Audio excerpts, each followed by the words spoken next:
Dan protes-protes misalnya tentang hak asasi manusia di Afrika Selatan juga ada mengenai pekerja-pekerja yang meninggal tidak diperhatikan dengan sangat baik. Jadi menurut gue masalah rumors dan isu-isu seperti ini ya selalu terjadilah untuk penyelenggaraan Piala Dunia. Tapi jangan lupa loh Bung Tio, bahwa kalau kita bicara soal kontroversi Piala Dunia, hampir setiap Piala Dunia digelar pasti ada kontroversi. Selama di luar Eropa, catat, selama di luar Eropa pasti ada kontroversi. Kalau cuma bicara sepak bola nggak akan rame nih, isu-isunya nggak akan kemana-mana nih. Tapi begitu ada isu HAM, ada isu LGBT, ada isu fanfest, rame-rame sekarang. Berarti menurut lu setuju dong bahwa fans yang dirugikan ya, susah cari hotel. Ada pun mahal banget.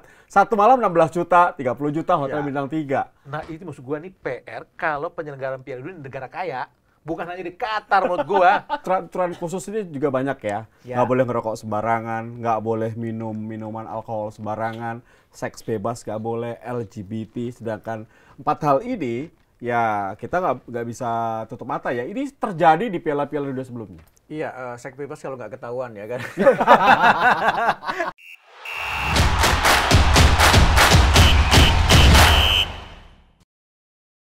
Di atas bintang kembali hadir dalam perhelatan Piala Dunia 2022. Tentunya setelah 20 tahun lamanya Piala Dunia kembali ke Asia. Kali ini di Qatar. Meskipun banyak kontroversi yang terjadi, banyak hal baru yang terjadi.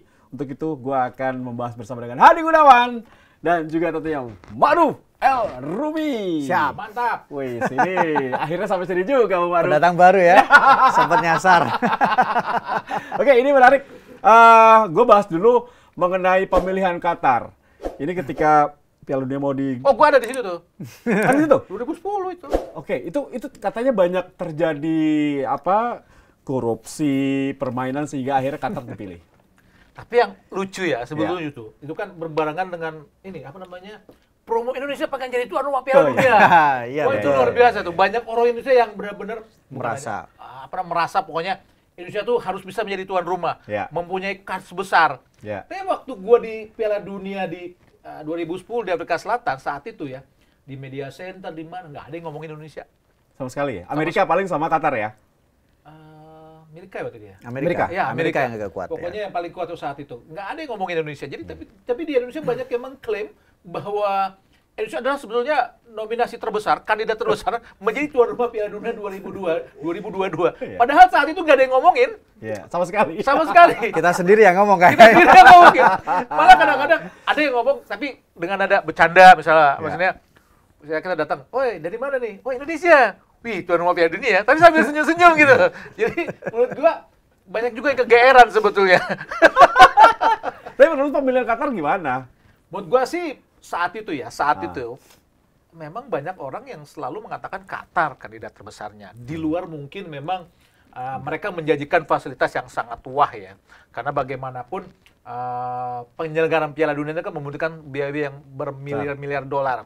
Soalnya harus bangun jalan, harus bangun hotel, bangun stadion, tempat latihan, fasilitas-fasilitas lainnya. Karena bagaimanapun banyak supporter yang datang, 32 negara yang datang, itu bukan jumlah yang sedikit. Jadi membutuhkan biaya besar.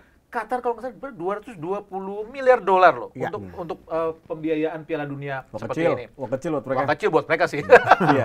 Kalau paling kecil sebetulnya Afrika Selatan 2,7 miliar dolar. Jerman 4,6 miliar dolar ya. Jadi kalau menurut gua ada isu-isu khusus yang Qatar melakukan korupsi, suap terhadap beberapa pejabat FIFA dan akhirnya memang diakui beberapa difilmkan. Difilmkan. Menurut gue ya itu bukan sesuatu yang mungkin pertama kali terjadi. Sering terjadi sebetulnya. Mungkin yang paling di blow up adalah Qatar sebagai tuan rumah Piala Dunia. Biar gimana pun namanya FIFA itu kan banyak sekali terjadi isu-isu dan rumor-rumor yang akhirnya baru ketahuan belakangan seperti itu. Dan sekarang Sepp Blatter mengakui bahwa Qatar terlalu kecil untuk menjadi penyelenggara Piala Dunia. Dan kenapa harus diakui sekarang? Iya, makanya kemarin enggak. Dan itu sebenarnya terjadi juga di Piala Dunia sebelumnya saat pemilihan. Gua rasa pasti ada ya. Dan protes-protes misalnya tentang hak asasi manusia di Qatar. Di Afrika Selatan juga ada mengenai pekerja-pekerja yang meninggal tidak diperhatikan dengan sangat baik. Jadi menurut gue masalah rumors dan isu-isu seperti ini ya selalu terjadilah untuk penyelenggaraan Piala Dunia. Tapi lu setuju dengan di Qatar itu? Sebetulnya harusnya dua negara ya. Kalau untuk misalkan bukan hanya Qatar boleh, Kayak tapi Jepang Korea ya. Jepang Korea karena Piala Dunia itu besar sekali, sangat besar dan menurut gua Qatar memang agak kecil untuk penyelenggaraan Piala Dunia. Oke. Walaupun dia bisa ini ya. Oke. Ya. Waruh gimana? Kalau tadi Hadi bilang harusnya dua negara nih. Gitu. Iya, kalau kita lihat dari sisi misalnya jumlah populasi, kemudian dari luas wilayah, saya pikir memang memaksakan untuk di Qatar memang menjadi sebuah pertanyaan besar. Tapi jangan lupa loh Bung Tio, bahwa kalau kita bicara soal kontroversi Piala Dunia, hampir semua, setiap Piala Dunia digelar pasti ada kontroversi. Selama di luar Eropa, catat, selama di luar Eropa pasti ada kontroversi. Tadi sempat dikatakan oleh Bung Hadi bahwa misalnya di Afrika itu kan juga ada isu soal xenofobia, artinya rasisme masih tinggi juga. Kemudian bagaimana mereka adalah negara yang antah berantah. Kemudian ada ancaman soal kemungkinan dari kerusuhan. Satu, ketika di Afrika. Ketika di Brazil pun sempat ada soal terorisme, kriminal, malaria juga sempat diisukan. Terus kemudian ketika di Asia juga pasti ada, ketika Korea Jepang juga pasti ada. Jadi perspektif ini sampai kemudian orang muncul jangan-jangan ini karena faktor ini bukan di Eropa. Jadi Eropa menganggap bahwa ini adalah punya mereka. Bahkan dalam salah satu wawancara sempat dikatakan kenapa kemudian pejabat dari FIFA itu baru ditangkap setelah insiden Qatar karena Amerika tidak terpilih. Itu juga sempat ada isu juga. Dan karena Amerika ikut di sana. Dan itu kan Amerika nomor 2 sebenarnya. Kalau kita lihat dari sisi biddingnya, nomor 1 kan Qatar dengan 11 suara, kemudian Amerika di pemilihan terakhir dengan 8 suara. Jadi sempat ada jangan-jangan karena faktor Amerika tidak terpilih, kemudian CIA bergerak karena mereka sudah melakukan segala cara. Mereka menggunakan mantan presiden untuk menjadi untuk jadi duta mereka. Obama sempat juga dijadikan duta supaya Piala Dunia dibawa ke mereka, tapi kan tidak berlangsung juga. Artinya bahwa jangan-jangan memang ini juga pertama memang tidak di Eropa. Yang kedua ini juga dari part of untuk mempopulerkan sepak bola. Karena yang dikatakan, sempat saya belajar mengatakan bahwa sepak bola kan bukan hanya persoalan 11 lawan 11 di lapangan, bukan hanya persoalan 90 menit, tapi di sana ada sebuah bisnis besar yang kemudian harus dihitung. Kalau cuma bicara sepak bola nggak akan rame nih, isu-isunya nggak akan kemana-mana nih, tapi begitu ada isu HAM, ada isu LGBT, ada isu FanFest, rame-rame sekarang. Kalau misalnya hanya 90 menit, apa yang bisa dibicarakan? Nggak ada. Tapi begitu ada isu yang besar, maka kemungkinan besar pemberitaan, kemudian itu semua akan menjadi lebih besar. Kalau kita bicara soal teori intelijen, biasanya kan gini, siapa yang diuntungkan dari isu itu, maka itu yang kemungkinan besar membuat isu itu. Nah, kalau kita bicara soal isu Qatar sekarang, siapa yang paling diuntungkan? Orang semua akan tertuju ke Qatar. Targetnya 5 miliar penonton di sana. Artinya bahwa ini kan ada massa yang dilibatkan. Jangan-jangan isu ini supaya nilai sepak bola menjadi lebih tinggi, karena pertandingan bukan hanya 90 menit. Meskipun pekerjanya yang meninggal di atas 1.000 orang loh. 6.000, kalau terakhir ada The Guardian menulis, media Inggris ya, menulis 6.000, sekitar lebih dari 6.000 yang meninggal. Tapi kemudian dari Qatarnya mengatakan bahwa 6.000 itu kan ada yang direct, kemudian ada indirect. Pemerintah Qatar mengatakan bahwa yang meninggal itu bukan karena faktor kecelakaan kerja, tapi ada yang karena faktor jantung, ada yang kemudian faktor ada hal-hal yang memang itu tidak terkait langsung dengan pembangunan infrastruktur. Jadi lagi-lagi saya kembalikan lagi, jangan-jangan memang ini bagian dari guidance untuk ini pertandingan yang luar biasa. Marketing loh, lah ya. Marketingnya bisa menjadi bagian dari marketing. Karena kalau marketing cuma pertandingan 90 menit, apalagi yang juga nggak ada. Oke, ini juga menarik kalau kita lihat ini merupakan edisi terakhir Piala Dunia 32 negara. Dan yang menarik adalah pertama kalinya dilangsungkan di musim panas. Bagaimana, Bro? Musim dingin. Musim dingin. Untuk Eropa ya? Sebetulnya nggak pertama kalinya kalau musim dingin ya. Di 2010 kan musim dingin. Ya. Karena memang di bumi selatan. Waktunya kan ini November Desember. Iya, maksudnya kalau untuk musim dingin gitu. Musim dingin secara dunia khusus karena Afrika hujan terus waktu itu ya. Bumi selatan tuh memang di bulan Juni musim dingin gitu kan. Di sana yang dinginan. Sekarang di Qatar itu waktu pemilihan Qatar sebagai tuan rumah Piala Dunia, FIFA kan saat itu targetnya adalah menyelenggarakan di bulan Juni. Sedangkan di bulan Juni itu kan musim panas jika di Qatar, dan itu panasnya 40 sampai 50 derajat Celcius. Bisa kebayang jika saat itu penyelenggaraan Piala Dunia benar-benar di bulan Juni di Qatar. Itu salah satu PR yang sangat besar bagaimana di stadion dan juga buat penonton di luar stadion. Nah, kenapa akhirnya dimundurkan di bulan November? Tentu saja dengan pertimbangan yang sangat banyak dari para pejabat FIFA dan juga pejabat sepak bola negara lainnya, bahwa diperlukan penyelenggaraan Piala Dunia itu di waktu yang sangat oke untuk suhunya ya. Yaitu akhirnya diputuskan di bulan November karena memang di Timur Tengah bulan November sampai Desember memang sejuk ya, atau memasuki musim dingin. Jadi menurut gue pemilihan yang sangat bijak dari pemilihan di bulan November ini. Jadi menurut gue bukan hal yang baru jika penyelenggaraan Piala Dunia diselenggarakan di bulan di musim dingin. Bulannya aja yang agak beda. Ini pertama kali menurut gua. Karena ada kasus khusus seperti itu. Tapi jadi banyak tim yang tidak bisa siap dengan pemain terbaiknya karena cedera. Bukan tidak siap, ini sebetulnya pemain juga belum sampai peak loh. Ya. Karena memang mereka sedang bersiap di klub bukan di tim nasional dan akhirnya mereka tidak terlalu fokus untuk bisa bertanding di Piala Dunia. Mereka sekarang di kompetisi di liga, di klub mereka dan sekarang akhirnya diputuskan di tengah-tengah harus bermain di Piala Dunia. Menurut gue ini agak sedikit tidak mengherankan jika sekarang bagaimana demam Piala Dunia agak sedikit berkurang karena memang bulan ini adalah bulan kompetisi liga bukan event besar seperti Piala Dunia dan akhirnya memang jatuh seperti itu. Oke, dari isu ini bagaimana menurut Bung Ma'ruf? Iya, memang lagi-lagi kalau kita lihat kan ini efeknya adalah bahwa kemudian klub terutama yang mereka paling tidak terima karena jadwalnya menjadi terganggu, kemudian bursa juga menjadi agak lebih terganggu, fokus menjadi lebih terganggu. Tapi lagi-lagi kalau kita tarik lagi bahwa di event Asia, biasanya Asia kan juga memang mereka transfernya juga berbeda, kemudian mereka musim berakhirnya juga berbeda, biasanya mereka baru Januari, sementara Eropa kan memang berbeda. Jadi saya pikir itu menjadi problem. Tapi kalau kemudian kita lihat dari sisi misi FIFA bahwa bagaimana lebih memperluas segmentasi dari sepak bola, maka sepak bola Eropa juga harus beradaptasi. Menurut saya bahwa Eropa tidak boleh selalu arogan dengan apa yang mereka jalani, tapi mereka juga harus beradaptasi bahwa sepak bola itu bukan hanya milik Eropa, sepak bola juga milik Asia, sepak bola juga milik Afrika, sepak bola juga menjadi milik dari Amerika. Jadi saya pikir menjadi salah satu catatan awal bahwa Eropa harus mulai bisa beradaptasi dengan situasi-situasi yang terjadi seperti sekarang. Meskipun kalau kita tarik lagi sebenarnya, Qatar kan sebenarnya tidak masalah. Mereka mau digelar kapan tidak masalah. Mereka sudah menyiapkan stadion yang memang dibuat bisa senyaman mungkin untuk pemain, pakai AC. Mereka juga sudah menyiapkan fasilitas yang kemudian membuat suhu di sana tidak se ekstrim yang dibayangkan.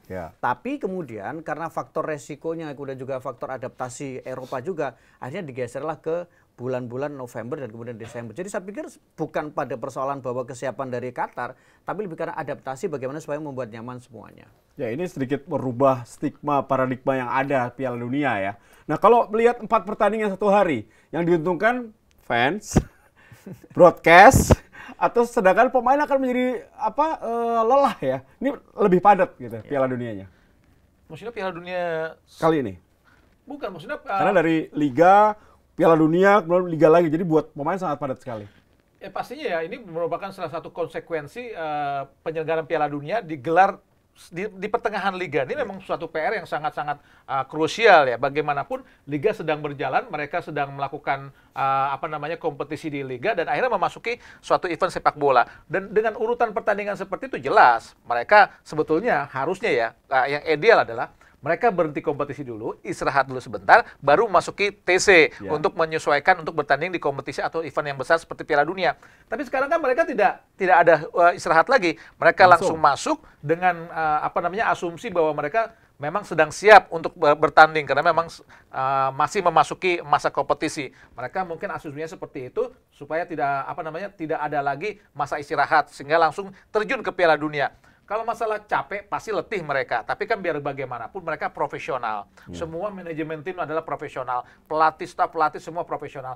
Mereka sudah memperhitungkan itu bagaimana waktu istirahat dan juga konsumsi nutrisi mereka, gizi mereka. Mereka sudah memperhitungkan itu. Dengan waktu bertanding menurut gue pasti ya yang namanya aturan khusus di Piala Dunia itu event besar semuanya, pasti 4 hari sekali mereka baru bermain. Itu menurut gua salah satu hal wajar ya. Hal yang wajar. Memang peraturan seperti itu. Jadi untuk terlalu letih, ya pasti mereka letih. Yang agak bingung ngeri sebetulnya setelah Piala Dunia mereka bermain di klub. Itu akan menjadi agak ngeri sebetulnya buat para pemain. Bagaimanapun mereka akan mati-matian bermain di tim nasional di Piala Dunia. Dan akhirnya setelah bermain di Piala Dunia, mereka bermain lagi di kompetisi dengan effort yang sangat luar biasa keras. Kemungkinan cedera di kompetisi, maksud gue lebih besar dibanding cedera di Piala Dunia. Ya. Ini Piala Dunia negara, rasa Piala Dunia antar klub ya? Iya benar, di Desember misalnya. Iya kan, Piala Dunia antar klub. Jadi ini memang ya resiko, tapi lagi-lagi ini adalah efek ketika sepak bola itu sudah menjadi industri dan menjadi mesin uang. Itu tidak bisa dibantah. Dengan semakin banyaknya jadwal, tentu pemain juga akan berimbas positif ketika mereka mendapatkan semakin banyak uang. Dan menurut saya itu juga menjadi bagian resiko ketika mereka sudah bermain sepak bola. Cedera bagian dari resiko untuk bermain sepak bola juga. Jadi ya selama FIFA kemudian selama stakeholder sepak bola masih menganggap bahwa sepak bola adalah mesin uang, maka motor utama adalah pemain. Korban pertama adalah pemain, dan pemain harus bersiap dengan resiko itu. Ini adalah sebuah pilihan yang realistis. Ya, kita berharap bahwa Piala Dunia tetap lancar, tetap menarik pertandingannya. Ya. Setelah itu baru dipikir bersama. Piala Dunia mah lancar-lancar aja, bro. Abis itu mereka akan ampasnya doang ya, di bulan Januari nanti. Nah, ini juga stadion, 8 stadion digunakan, hampir semuanya juga stadion baru, bahkan ada yang dibangun dengan kontainer, ada yang mencoba membuat pulau baru. Nah, menurut Bu Ma'ruf, apakah memang ini hal yang sangat positif dari Qatar ketika mereka mampu mewujudkan Piala Dunia hanya dalam 10 tahun? Menurut saya ini memang sebuah resiko ketika Qatar sudah mengambil keputusan mereka menjadi bagian dari tuan rumah, atau mereka membidding untuk menjadi tuan rumah. Karena kan untuk syarat menjadi tuan rumah kan sangat luar biasa ketat. Pertama, mereka harus punya stadion yang fasilitasnya standar mereka, kemudian mereka harus punya infrastruktur, mereka harus punya hotel yang cukup, mereka juga punya harus transportasi yang cukup, dan sarana prasarana sangat cukup.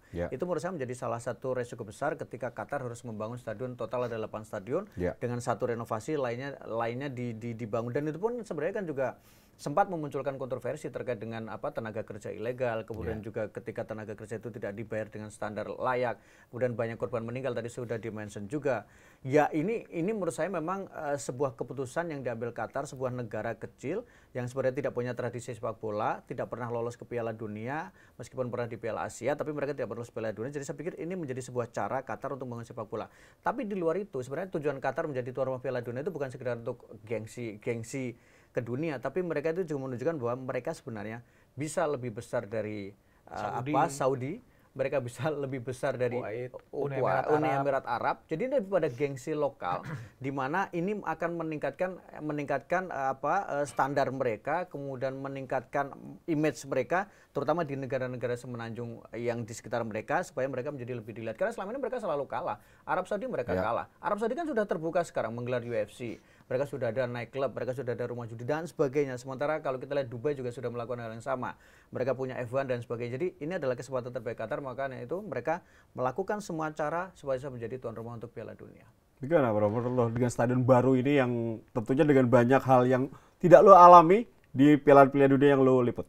Sebetulnya ini agak menarik buat Qatar tuh kalau jika melihat stadion yang dibangun dengan jumlah penduduk Qatar. Penduduk Qatar berapa? 300.000 ya? 300.000, dan syarat minimal stadion Piala Dunia adalah 40.000. Seberapa besar sih klub-klub mereka memiliki fansnya? Gua rasa sangat kecil sekali ya. Dan sekarang ada PR setelah Piala Dunia itu selesai. Mau diapain di stadion? Stadion besar-besar banget, sedangkan fans mereka ya kecil-kecil. Paling 5.000. Makanya ada konsep stadion knockdown. Akhirnya bisa dibongkar. Akhirnya memang harus seperti itu, karena bagaimanapun stadion ini setelah Piala Dunia akan diapakan dengan biaya pembiayaan pembangunan 10 miliar dolar dari 220 miliar dolar untuk stadion doang. Untuk stadion doang. Menurut gue ini adalah satu gambaran bahwa memang Qatar nggak main-main untuk membangun stadion ini. Sebetulnya masalah stadion mau diapakan itu pernah terjadi di Afrika Selatan ya, 2010. Karena bagaimanapun mereka membangun stadion gede-gede banget. Tapi di sana kan bukan negara sepak bola sebetulnya, negara rugby. Akhirnya banyak digunakan juga setelah Piala Dunia 2010 digunakan untuk rugby. Nah, untuk PR Qatar nih apa nih selanjutnya? Karena klub mereka walaupun ada juga yang klub-klub seperti Al-Shad atau misalkan Al-Gharafa yang lumayan Al-Arabi. Al-Arabi. Menurut gue tentu aja supporter mereka nggak terlalu besar. Dan biar gimana pun pembangunan stadion Qatar yang paling menarik sebetulnya waktu mereka ingin memakai AC, tapi kan akhirnya mereka tidak terlalu memfokuskan itu karena memang penyelenggarannya tidak fokus di bulan Juni. Sebetulnya ada PR seperti itu, mereka akan membuat AC jika pertandingan di bulan Juni untuk penonton tidak terlalu panas. Tapi kan sebetulnya kalau PR stadion dibangun di bulan penyelenggaraan Piala Dunia di bulan Juni, PR-nya adalah penonton saat mereka datang ke stadion. Di luar itu kan panasnya minta ampun. Nah, itu akhirnya dipindahkan ke bulan November. Kalau pemain ke stadion mah nggak ada PR. Di hotel dia dingin, di mobil dia dingin, di stadion dia dingin. Nah, akhirnya konsep stadion ini tidak terlalu fokus untuk AC mereka. Tapi yang menjadi PR sebetulnya untuk stadion-stadion di Qatar ini adalah setelah pertandingan Piala Dunia yang berlangsung akan jadi apa? Itu menarik Bung Tio. Itu sama dengan case-nya ketika di Afrika sudah di-mention, karena ketika membangun fasilitas stadion seperti itu kan biaya perawatannya menjadi lebih mahal. Lebih mudah membangun sementara perawatannya lebih mahal. Contoh di Afrika ada beberapa stadion yang kemudian tidak ada orang yang bisa menyewa karena terlalu mahal nilainya. Soccer City Soccer City. Lebih parah lagi adalah di Brazil. Di Brasil ketika pasca Piala Dunia 2014, stadion-stadion justru menjadi tempat parkir bis, menjadi terminal, karena tidak ada yang bisa melakukan. Dan kita lihat beberapa foto bagaimana kemudian stadion-stadion justru menjadi tempat yang angker, karena memang tidak ada aktivitas sepak bola. Mereka terlalu memaksakan diri membangun fasilitas yang begitu besar. Pasca event itu tidak ada yang bisa menyewa karena nilainya terlalu mahal, perawatan mahal. Brazil kan sempat dikritik juga bahwa mereka sebenarnya GDP mereka juga tidak terlalu tinggi, tapi kemudian mereka memaksakan diri menjadi tuan rumah dan imbasnya ya stadion menjadi terbengkalai. Afrika juga sama, ada beberapa stadion yang kemudian terbengkalai. Tapi beruntung masih ada rugby di sana. Sementara kalau kita bicara Qatar, ini problemnya adalah mereka bukan negara sepak bola, mereka bukan negara olahraga. Jadi mau diapain? Memang itu menjadi problem besar, tapi beruntungnya bahwa investasi yang dilakukan Qatar lebih banyak pada infrastruktur di luar dari pembangunan stadion. Dan stadionnya mungkin hanya ada 1 atau mungkin 2 stadion yang akan dibiarkan tetap berdiri. Sisanya mungkin akan dibongkar dan disumbangkan ke beberapa negara dengan harapan memang itu nanti bisa dipakai untuk negara berkembang. Nah, problemnya tetap ini mau Indonesia diapain? cocok kali ya. Indonesia cocok, apalagi rumah Piala Dunia U20 kan. Kita kan biasa menerima dari situ.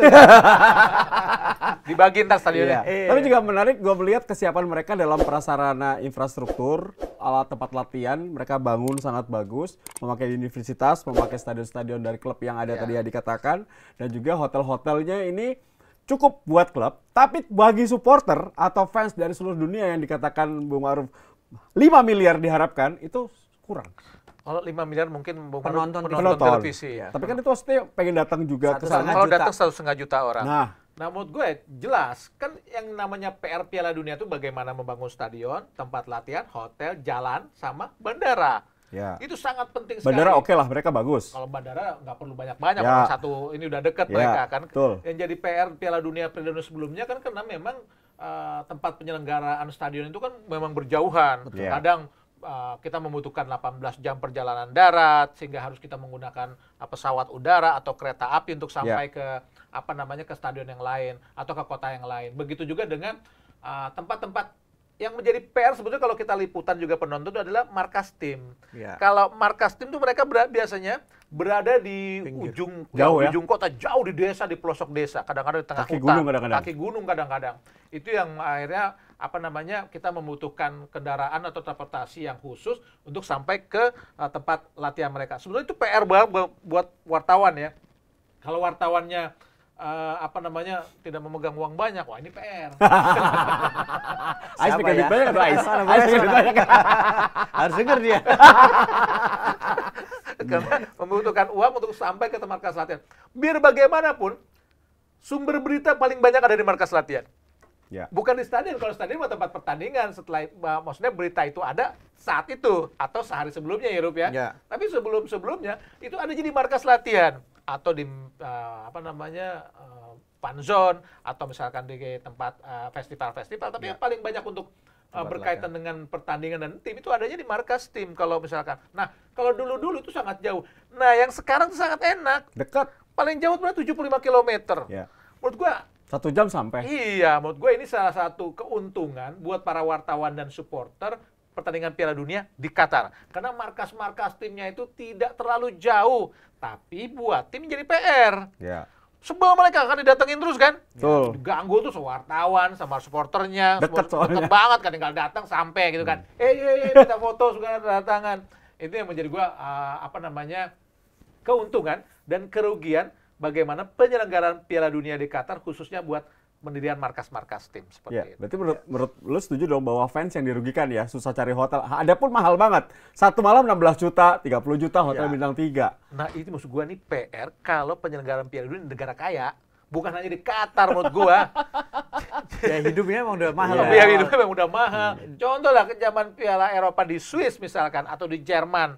Memang ada hotel-hotel murah, tapi kan di pinggir. Tapi kalau Eropa lebih enak lah, lebih gampang lah. Nggak apa-apa, Gua naik kereta atau naik bus kan bisa. Iya, tapi maksud gua di Eropa pun kalau hotelnya jauh di pinggir kan tetap aja susah.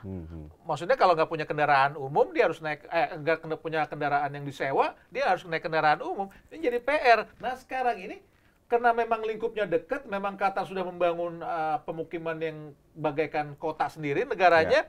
Ya mau nggak mau ya biaya hidupnya mahal termasuk hotel. Ya ini PR buat penonton juga wartawan. Iya, tapi kan juga memang ada beberapa negara sekitar yang kemudian memang ada penonton yang bisa menginap di beberapa negara sekitar karena sudah disiapkan juga transportasi untuk bisa lebih memudahkan. Jadi itu menjadi poin sendiri. Memang bolehlah Qatar membangun dengan fasilitas hotel yang sekarang bagus ya. Persoalannya apakah semua hotel itu siap?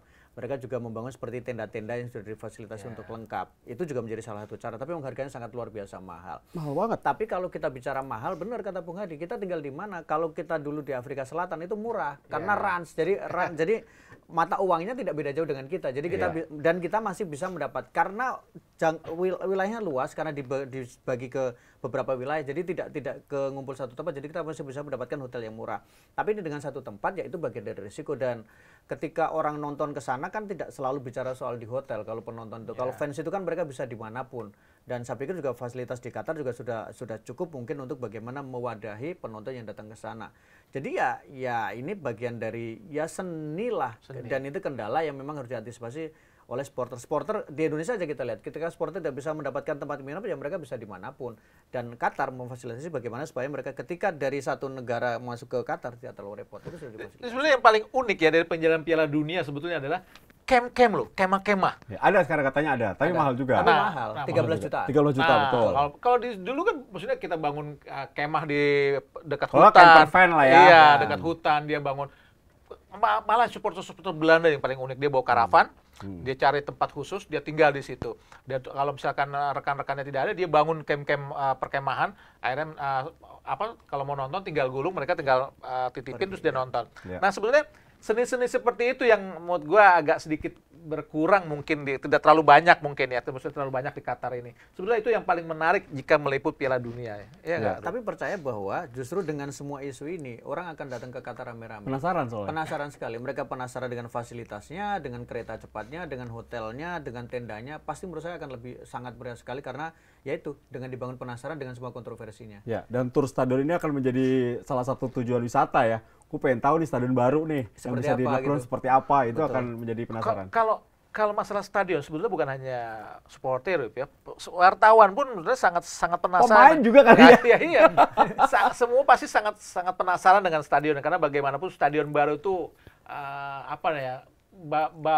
daya tariknya tuh banyak karena kita pengen tahu fasilitas seperti apa, rumputnya seperti apa, terus atmosfernya seperti apa, terus kalau misalkan kalau wartawan terus kita pengen ngelihat tempat mix zone-nya seperti apa, press con-nya seperti apa, itu yang paling kita pengen kalau penonton kan pengen foto di luar stadion, di bangkunya tribunnya seperti apa, ngelihatnya apa enak. Ya memang bagaimanapun stadion-stadion itu adalah daya tarik. Makanya kalau di luar negeri ada tur stadion. Di Indonesia doang nggak ada tur stadion. Stadion juga nggak memenuhi syarat soalnya. Oke, kalau lu lihat Bung Aruf, kalau bagaimana aturan khusus ini juga banyak ya. Nggak boleh ngerokok sembarangan, nggak boleh minum minuman alkohol sembarangan, seks bebas nggak boleh, LGBT. Sedangkan 4 hal ini ya kita nggak bisa tutup mata ya. Ini terjadi di piala-piala dunia sebelumnya. Iya, seks bebas kalau nggak ketahuan ya kan. Kalau ketahuan baru masalah. Kalau sama siapa? Jadi ini juga menurut saya memang menjadi salah satu bentuk cara adaptasi baru ya untuk memang negara, terutama negara-negara yang memang secara kultural mereka berbeda. Tapi kemudian satu sisi juga negara-negara Eropa sebagai yang dalam tanda kutip mengaku sebagai pemilik sepak bola, mereka juga harus menghargai budaya lokalnya. Tidak bisa selalu dipaksakan dengan seperti itu. Yang penting kan pertandingan sepak bolanya nggak berubah. Itu yang paling penting. Jadi rule of the game-nya tidak berubah. Itu juga sama ketika tadi Bung Hadi mention terkait dengan bahwa Indonesia dikabarkan akan menjadi tuan rumah Piala Dunia dan sebagainya. Yang menjadi pertanyaan besar saya waktu itu adalah bagaimana para penonton bisa minum dengan leluasa di Indonesia. Itu udah pertanyaan paling simpel orang bodoh ketika di kota. Karena kultur kita kan nggak bisa seperti itu. Kita akan lebih banyak melihat misalnya fans yang dengan apalagi dengan Indonesia saya dengan pakaian lebih terbuka, Betul. mereka minum dengan sembarangan, itu kan juga pasti kita pikirkan. Termasuk sekarang di Piala Dunia U20 kan juga sempat ramai ketika Israel lolos dan kita tidak punya hubungan diplomatik. Jadi ini memang menjadi sesuatu yang menurut saya juga tidak kemudian semuanya harus disamaratakan. Ketika FIFA, ketika Piala Dunia digelar, kan prinsipnya adalah bagaimana pertandingan bisa digelar, bisa dinikmati oleh supporter. Tapi kan tidak semua kemudian budaya yang tidak sesuai dengan budaya lokalnya kemudian dipaksakan terus. Dan saya termasuk orang yang mungkin agak memberikan respek ketika Qatar mencoba mempertahankan apa yang mereka yakini. Dan menurut saya itu tidak bisa diganggu-gugat. Kalau ada kontroversi silahkan. Tapi Qatar juga punya hak untuk mereka melakukan itu karena mereka dibangun dengan budaya yang berbeda. Regulasi-regulasi itu menurut saya juga harus dihargai. Toh tidak perlu dong misalnya keluar-keluar bahwa kita adalah misalnya kita pasangannya sejenis, kan mereka juga nggak perlu keluar-keluar. At least kan mungkin tidak akan seketat itu. Atau kemudian misalnya kita nggak boleh misalnya hubungan misalnya tidak boleh seks bebas. Itu kan kalau ketahuan lagi-lagi. Kalau enggak kan juga nggak akan menjadi problem besar. Jadi menurut saya itu bukan sebuah problem yang kemudian dipersoalkan yang seolah-olah bahwa ini sesuatu yang tidak bisa diterima secara internasional. Ini budaya lokal yang menurut saya FIFA juga harus menghargai, FIFA harus menghormati dan seluruh peserta juga harus menghargai dan menghormati. Sesimpel itu sebenarnya. Yang penting aturan sepak bola tidak berubah. Setuju, benar. Apa yang Maruf bilang benar. Yang penting aturan sepak bola kan nggak berubah sama sekali. 2x45 benar, ada kartu kuning, ada kartu merah, ada penalti, ada pemenangnya, nanti ada juara Piala Dunianya. Kalau memang itu ada kartu merah, ada offside, semua kan nggak berubah. Tapi bagaimana semua negara, masing-masing negara menghormati budaya masing-masing, itu yang terpenting. Benar Maruf bilang, loh kita ke Eropa kan kita menghormati budaya Eropa. Seperti itu. Saat mereka negara-negara Eropa itu datang ke suatu negara yang memiliki budaya seperti itu, ya hormati aja. Apa bedanya sama aja kan, saling menghormati aja. Mungkin kayak misalnya merokok ya, kalau di Eropa semua merokok pasti susah ya. Ada tempatnya. Udah ada tempatnya, udah kayak orang bingung tuh situ. Susah memang. Seorang terasing tuh sendiri ngerokok gitu. Tapi bagaimana menghormati budaya suatu negara itu memang suatu keharusan. Yang penting kan hal-hal khusus atau hak-hak khusus seorang individu kan tidak dilanggar. Bagaimana dia boleh berjalan, dia bagaimana boleh mendatangi tempat itu, dia boleh makan, boleh tinggal, dia boleh bernafas, dia boleh melakukan aktivitas yang tidak melanggar hukum, kan masih fine-fine aja. Tidak dilarang itu. Tidak dilarang itu. Yang dilarang adalah hal-hal khusus yang menjadi aturan paling ketat dari negara tersebut. Ya tinggal hormati. Orang kita datang ke Eropa aja kita hormati kok. Kearifan lokalnya ya. Iya. Dan jangan salah loh Bung Tio, bahwa kalau kemudian Qatar melakukan itu, yang rugi itu kan Qatar, bukan FIFA. Qatar yang rugi, karena Qatar kan mengharapkan dari tourism. Betul. Bayangkan ketika mereka melakukan itu kan mereka juga harus berkalkulasi. Padahal ketika mereka ingin menjadi tuan rumah Piala Dunia, tujuannya adalah mereka bisa mendapatkan turismenya. Mendatangkan turismenya, kemudian hotel yang mereka penuh, kemudian makanan mereka tersaji dengan baik atau kemudian dikonsumsi. Sekarang ketika Qatar mencoba straight dengan apa yang mereka lakukan, itu sudah perhitungan bahwa mereka akan rugi.